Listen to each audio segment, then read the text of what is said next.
নমস্কার, আপনারা শুনছেন করকা কুর্চি ইন্ডিয়া।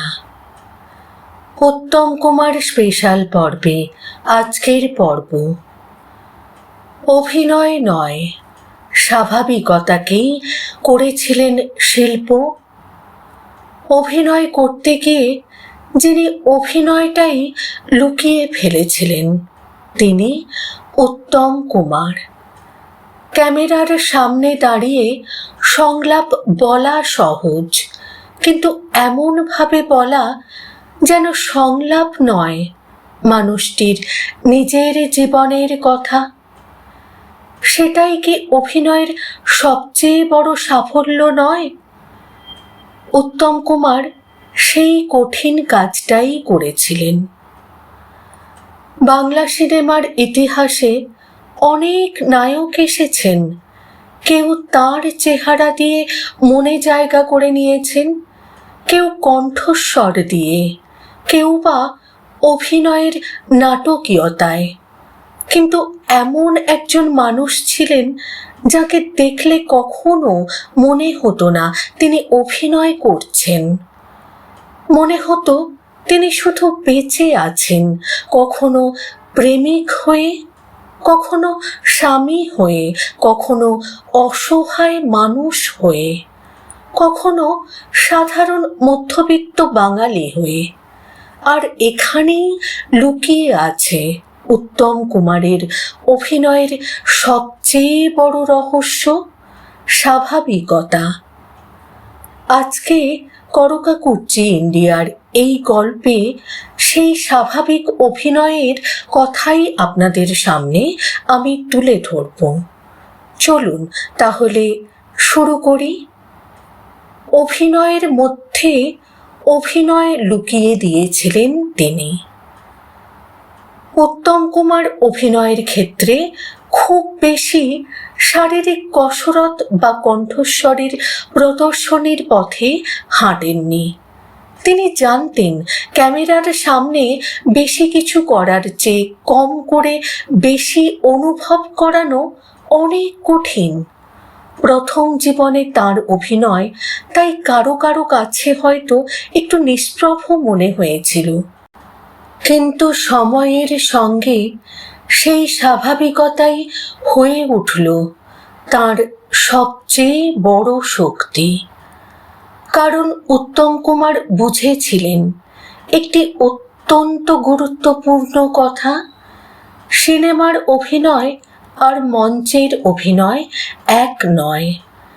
থিয়েটারের শেষ সারির দর্শকের কাছেও আবেগ পৌঁছে দিতে হয়।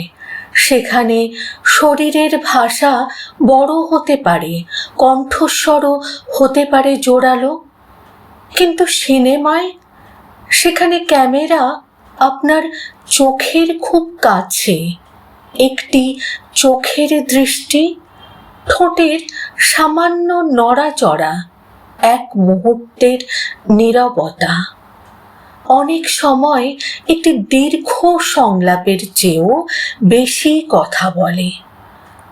উত্তম কুমার এই ভাষাটা খুব তাড়াতাড়ি বুঝে গিয়েছিলেন। ক্যামেরাকে বুঝেছিলেন অভিনেতার মতো নয়, শিল্পীর মতো।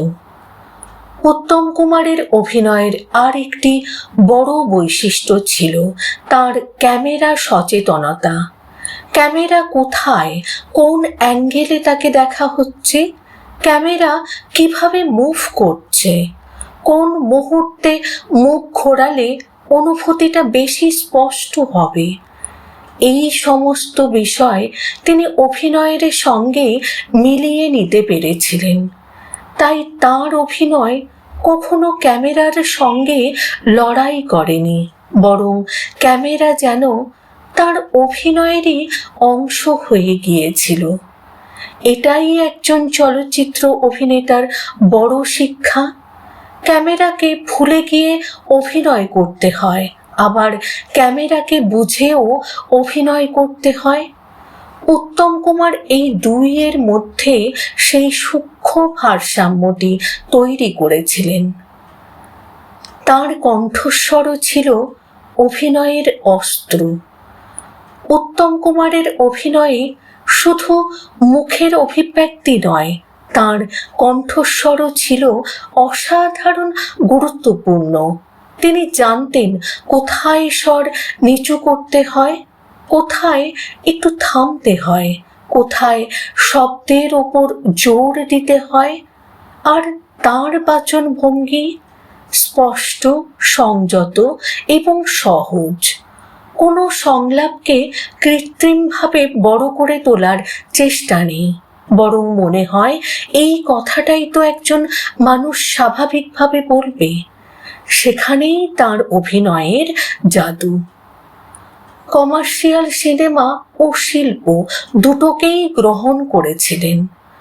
উত্তম কুমারকে শুধু বাণিজ্যিক নায়ক বললে তার শিল্পী সত্তার প্রতি অন্যায় করা হবে, আবার তাকে শুধু শিল্পী বললেও তার জনপ্রিয়তার ইতিহাসকে অস্বীকার করা হয়। তিনি দুটো পথকেই গ্রহণ করেছিলেন।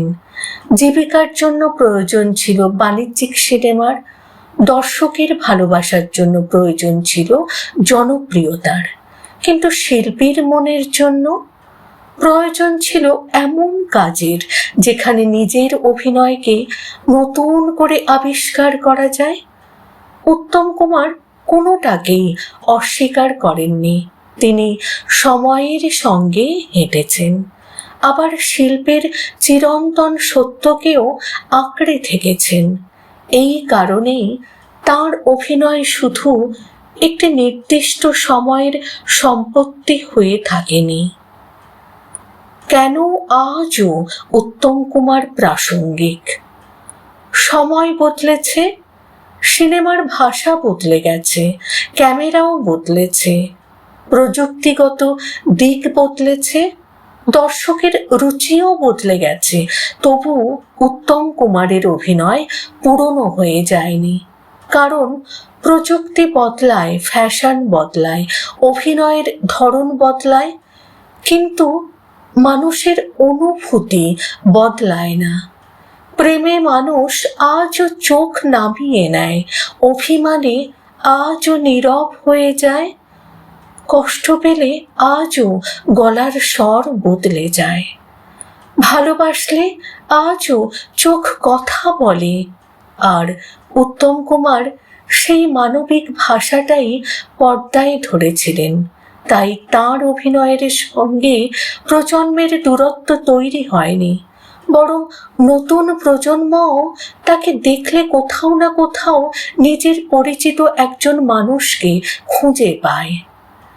জেনারেশন গ্যাপ কেন তার ক্ষেত্রে খাটে না? সত্যিই খাটে না। একজন শিল্পীকে সময়ের সঙ্গে মাপা যায়, কিন্তু কিছু শিল্পী সময়কে অতিক্রম করে যান। উত্তম কুমার তাঁদেরই একজন। তিনি তার যুগকে গ্রহণ করেছিলেন, কিন্তু যুগের কাছে আত্মসমর্পণ করেননি। তিনি বাণিজ্যিক সিনেমাকে গ্রহণ করেছিলেন, কিন্তু শিল্পকে বিসর্জন দেননি। তিনি জনপ্রিয়তাকে গ্রহণ করেছিলেন, কিন্তু অভিনয়ের স্বাভাবিকতাকে হারাননি।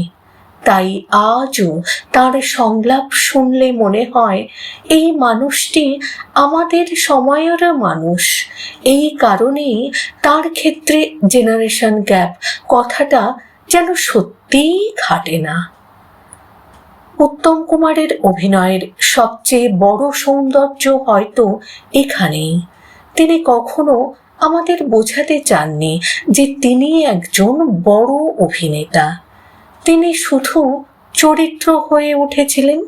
আর যখন একজন অভিনেতা নিজের পরিচয় মুছে দিয়ে চরিত্রের পরিচয়টাকে সামনে আনতে পারেন, তখনই অভিনয় হয়ে ওঠে শিল্প। উত্তম কুমার তাই শুধু একজন নায়ক নন, তিনি বাংলা সিনেমার সেই আয়না যেখানে আমরা এখনো আমাদেরই ভালোবাসা, আমাদেরই অভিমান, আমাদেরই স্বপ্ন আর আমাদেরই জীবনের কিছু অদেখা মুহূর্ত দেখতে পাই। মহানায়ক চলে গেছেন বহু বছর আগে, কিন্তু তার অভিনয়ের স্বাভাবিকতা আজও ক্যামেরার ওপারে বেঁচে আছে, কারণ কিছু মানুষ সময়ের মধ্যে থাকেন না, সময় তাদের মধ্যে থেকে যায়।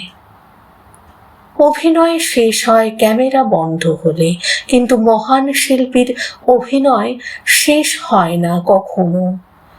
উত্তম কুমার একজন নায়ক নন, একটি অনুভূতির নাম, একটি আবেগের নাম।